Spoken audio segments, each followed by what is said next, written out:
The pitfall of Harry Styles' acceptance speech. The 65th Annual Grammy Awards were held on February 5, and with them came the expected wave of controversy. Harry Styles won the highly anticipated Album of the Year award for his 2022 album Harry's House after Beyoncé broke the record for the most Grammy wins of all time. While many were disappointed that Beyoncé did not win, another topic of discussion centered on his acceptance speech. Following a clear expression of surprise, the artist honored his fellow nominees and expressed his admiration for them and their work. Styles told the audience near the end of his speech, "This doesn't happen to people like me very often." The uproar began when people pointed out the fact that Styles comes from great privilege as a white cisgender man and questioned what he meant by people like me. As the conversation progressed, various points of view emerged, and many fans emphasized the importance of understanding where a statement like this may have originated. Throughout his global Love on Tour, Styles expressed his gratitude for being able to do what he does on such a large scale. When he says on Love on Tour that people like me don't get to do things like this, he is speaking from a place of humility because he is most likely referring to his background as a small-town boy, because of how common nepotism has become in the music industry.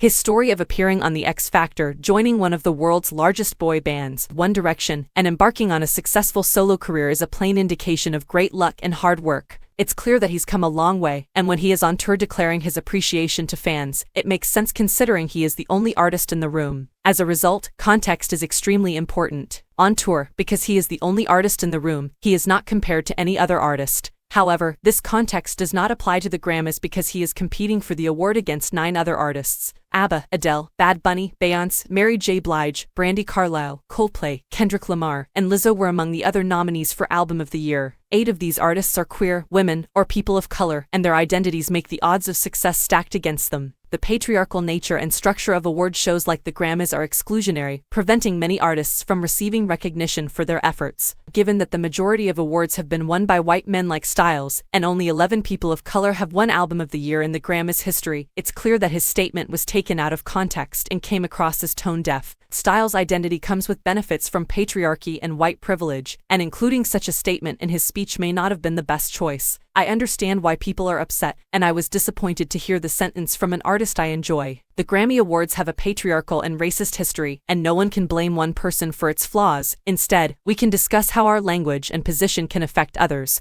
While the scrutinized clip may have caused uproar, and one can assume his intentions were never malicious, it's important to hold people accountable, even if they're your favorite artist.